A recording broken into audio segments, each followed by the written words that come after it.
मत्ती अध्याय 26। यीशु के विरुद्ध षड्यंत्र। यीशु जब ये सब बातें कह चुका तो उसने अपने चेलों से कहा, तुम जानते हो कि 2 दिन के बाद फसह का पर्व होगा और मनुष्य का पुत्र क्रूस पर चढ़ाए जाने के लिए पकड़वाया जाएगा। तब प्रधान याजक और शास्त्री और प्रजा के पुरनिये काइफा नामक महायाजक के आंगन में इकट्ठे हुए और आपस में सम्मति करने लगे कि यीशु को छल से पकड़ें और मार डालें। परंतु उन्होंने कहा, पर्व के दौरान नहीं, कहीं ऐसा ना हो कि लोगों में बलवा मच जाए। बैतनिया में यीशु का अभियंजन। जब यीशु बैतनिया में शमौन कोढ़ी के घर में था तो एक स्त्री संगमरमर के पात्र में बहुमूल्य इत्र लेकर उसके पास आई, और जब वह भोजन करने बैठा था तो उसके सिर पर उंडेल दिया। ये देखकर उसके चेले रिसियाए और कहने लगे, इसको क्यों सत्यानाश किया गया?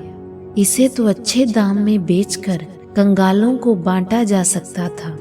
ये जानकर यीशु ने उनसे कहा, स्त्री को क्यों सताते हो? उसने मेरे साथ भलाई की है। कंगाल तो तुम्हारे साथ सदा रहते हैं, परंतु मैं तुम्हारे साथ सदैव ना रहूंगा। उसने मेरी देह पर ये जो इत्र उंडेला है वह मेरे गाड़े जाने के लिए किया है। मैं तुमसे सच कहता हूँ कि सारे जगत में जहाँ कहीं ये सुसमाचार प्रचार किया जाएगा वहाँ उसके इस काम का वर्णन भी उसके स्मरण में किया जाएगा।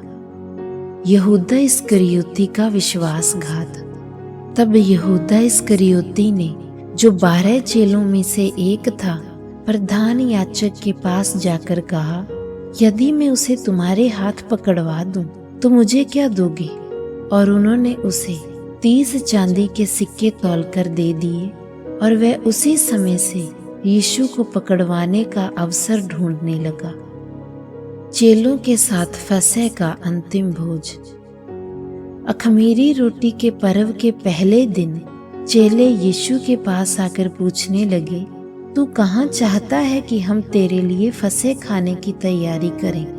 और उसने कहा, नगर में अमुक व्यक्ति के पास जाकर उससे कहो कि गुरु कहता है कि मेरा समय निकट है, मैं अपने चेलों के साथ तेरे घर पर फसह का पर्व मनाऊंगा। और चेलों ने यीशु की आज्ञा मानी और उन्होंने फसह तैयार किया। जब सांझ हुई तो वह 12 चेलों के साथ भोजन करने के लिए बैठा। जब वह खा रहे थे तो उसने कहा, मैं तुमसे सच कहता हूँ कि तुम में से एक मुझे पकड़वाएगा। इस पर वह बहुत उदास हुए और हर एक उससे पूछने लगा, हे गुरु, क्या वह मैं हूँ? उसने उत्तर दिया, जिसने मेरे साथ थाली में हाथ डाला है वही मुझे पकड़वाएगा। मनुष्य का पुत्र तो जैसा उसके विषय में लिखा है जाता ही है, परंतु उस मनुष्य के लिए शोक है जिसके द्वारा मनुष्य का पुत्र पकड़वाया जाता है। यदि उस मनुष्य का जन्म ही न होता तो उसके लिए भला होता। तब उसके पकड़वाने वाले यहूदा ने कहा, हे रब्बी, क्या वह मैं हूँ? यीशु ने उससे कहा, तू कह चुका। प्रभु भोज। जब वे खा रहे थे तो यीशु ने रोटी ली और आशीष मांगकर तोड़ी और चेलों को देकर कहा, लो खाओ, ये मेरी देह है। फिर उसने कटोरा लेकर धन्यवाद किया और उन्हें देकर कहा, तुम सब इसमें से पियो, क्योंकि ये वाचा का मेरा वह लहू है जो बहुतों के लिए पापों की क्षमा के निमित्त बहाया जाता है। मैं तुमसे कहता हूँ कि दाख का ये रस उस दिन तक कभी ना पीऊंगा जब तक तुम्हारे साथ अपने पिता के राज्य में नया ना पी लूं। फिर वे भजन गाकर जैतून पहाड़ पर गए। पतरस के इनकार की भविष्यवाणी। तब यीशु ने उनसे कहा, तुम सब आज ही रात को मेरे विषय में ठोकर खाओगे, क्योंकि लिखा है, मैं चरवाहे को मारूंगा और झुंड की भेड़ें तीतर भीतर हो जाएंगी। परंतु मैं अपने जी उठने के बाद तुमसे पहले गलीली को जाऊंगा। पतरस ने उत्तर देकर उससे कहा, यदि सब तेरे विषय में ठोकर खाएं तो खाएं, परंतु मैं कभी भी ठोकर नहीं खाऊंगा। यीशु ने उससे कहा, मैं तुमसे सच कहता हूँ कि आज ही रात को मुर्ग के बांग देने से पहले तू 3 बार मेरा इनकार करेगा। पतरस ने उससे कहा, यद्यपि मुझे तेरे साथ मरना भी पड़े तो भी मैं तेरा इनकार नहीं करूंगा। और ऐसा ही सब चेलों ने भी कहा। गतसमनी में प्रार्थना। तब यीशु अपने चेलों के साथ गतसमनी नामक एक स्थान में आया और अपने चेलों से कहने लगा, यहाँ बैठे रहना जब तक कि मैं वहां जाकर प्रार्थना करूं। और वह अपने साथ पतरस और जब्दी के दोनों पुत्रों को ले गया और उदास और बहुत व्याकुल होने लगा। तब उसने उनसे कहा, मेरा जी बहुत उदास है, यहाँ तक कि मेरे प्राण निकला चाहते हैं। तुम यहीं ठहरो और मेरे साथ जागते रहो। फिर वह थोड़ा और आगे बढ़कर मुंह के बल गिरा और प्रार्थना करने लगा, हे मेरे पिता, यदि हो सके तो ये कटोरा मुझसे टल जाए, तो भी जैसा मैं चाहता हूँ वैसा नहीं, परंतु जैसा तू चाहता है वैसा ही हो।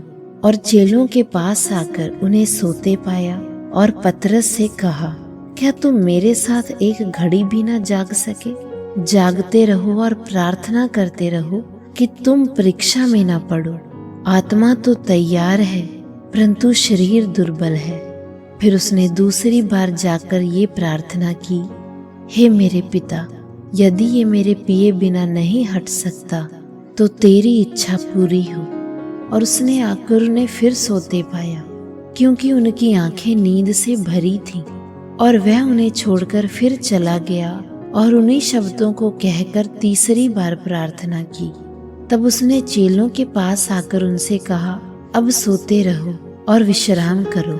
देखो, घड़ी आ पहुंची है और मनुष्य का पुत्र पापियों के हाथों में पकड़वाया जाता है। उठो चले, देखो मेरा पकड़वाने वाला निकट आ पहुंचा है। यीशु का धोखे से पकड़ा जाना। और जबकि वह ये कह ही रहा था कि देखो, यहूदा जो 12 में से एक था आया और उसके साथ प्रधान याजकों और लोगों के पुरनियों की ओर से बड़ी भीड़ तलवारें और लाठियां लिए हुए आई। उसके पकड़वाने वाले ने उन्हें ये चिन्ह दिया कि जिसको मैं चूम लूं वही है, उसे पकड़ लेना। और तुरंत वह यीशु के पास आया और कहा, हे रब्बी नमस्कार, और उसको चूमा। और यीशु ने उससे कहा, हे मित्र, जिस काम के लिए तू आया है उसे कर ले। तब उन्होंने पास आकर यीशु पर हाथ डाले और उसे पकड़ लिया। और देखो, यीशु के साथियों में से एक ने हाथ बढ़ाकर अपनी तलवार खींच ली और महायाजक के दास पर चलाकर उसका कान उड़ा दिया। तब यीशु ने उससे कहा, अपनी तलवार म्यान में रख ले, क्योंकि जो तलवार चलाते हैं वह सब तलवार से नाश किए जाएंगे। क्या तू नहीं समझता कि मैं अपने पिता से विनती कर सकता हूँ और वह स्वर्गदूतों की 12 पलटन से अधिक मेरे पास अभी उपस्थित कर देगा? परंतु पवित्र शास्त्र की ये बातें कि ऐसा ही होना अवश्य है कैसे पूरी होंगी? उसी घड़ी यीशु ने भीड़ से कहा, क्या तुम तलवारें और लाठियां लेकर मुझे डाकू के समान पकड़ने के लिए निकले हो? मैं हर दिन मंदिर में बैठकर उपदेश दिया करता था और तुमने मुझे नहीं पकड़ा, परंतु ये सब इसीलिए हुआ कि भविष्यद्वक्ताओं के वचन पूरे हों। तब सब चेले उसे छोड़कर भाग गए। महासभा के सामने यीशु और यीशु के पकड़ने वाले उसको काइफा नामक महायाजक के पास ले गए, जहाँ शास्त्री और पुरनिये इकट्ठे हुए थे। और पतरस दूर से उसके पीछे पीछे महायाजक के आंगन तक गया और भीतर जाकर अंत देखने को प्यादों के साथ बैठ गया। प्रधान याजक और पुरनिये और सारी महासभा यीशु को मार डालने के लिए उसके विरोध में झूठी गवाही की खोज में थे, परंतु एक भी न पाया। हाँ, बहुत से झूठे गवाहों के आने पर भी एक भी न पाया। अंततः 2 गवाह सामने आए, और कहा कि इसने कहा कि मैं परमेश्वर के मंदिर को ढा सकता हूँ और उसे 3 दिन में बना सकता हूँ। तब महायाजक ने खड़े होकर यीशु से कहा, क्या तू कोई उत्तर नहीं देता? ये लोग तेरे विरोध में क्या गवाही देते हैं? परंतु यीशु चुप रहा। तब महायाजक ने उससे कहा, मैं तुझे जीवते परमेश्वर की शपथ देता हूँ कि यदि तू परमेश्वर का पुत्र मसीह है तो हमसे कह दे। यीशु ने उससे कहा, तूने आप ही कह दिया। तिस पर भी मैं तुमसे ये भी कहता हूँ कि अब से तुम मनुष्य के पुत्र को सर्वशक्तिमान की दाहिनी ओर बैठे और आकाश के बादलों पर आते देखोगे। तब महायाजक ने अपने वस्त्र फाड़कर कहा, इसने परमेश्वर की निंदा की है, अब हमें गवाहों का क्या प्रयोजन? देखो, तुमने अभी ये निंदा सुनी है, तुम क्या समझते हो? उन्होंने उत्तर दिया, ये वध होने के योग्य है। तब उन्होंने उसके मुंह पर थूका और घूंसे मारे। औरों ने थप्पड़ मार के कहा, हे मसीह, हमसे भविष्यवाणी करके कह कि किसने तुझे मारा। पतरस का इनकार। पतरस बाहर आंगन में बैठा हुआ था कि एक दासी ने उसके पास आकर कहा, तू भी तो गलील के यीशु के साथ था। उसने सबके सामने ये कहकर इनकार किया और कहा, मैं नहीं जानता कि तू क्या कह रही है। और जब वह बाहर डेवड़ी में चला गया तो दूसरी दासी ने उसे देखकर उनसे जो वहां थे कहा, ये भी तो नासरत के यीशु के साथ था। और पतरस ने शपथ खाकर फिर इनकार किया कि मैं उस मनुष्य को नहीं जानता। थोड़ी देर के बाद जो वहां खड़े थे उन्होंने पतरस के पास आकर उससे कहा, निश्चय ही तू भी उनमें से एक है, क्योंकि तेरी बोली तेरा भेद खोल देती है। तब वह अपने आप को धिक्कारने और शपथ खाने लगा कि मैं उस मनुष्य को नहीं जानता, और तुरंत मुर्ग ने बांग दे दी। तब पतरस को यीशु की कही हुई बात स्मरण आई कि मुर्ग के बांग देने से पहले तू 3 बार मेरा इनकार करेगा। और वह बाहर जाकर फूट फूट कर रोने लगा।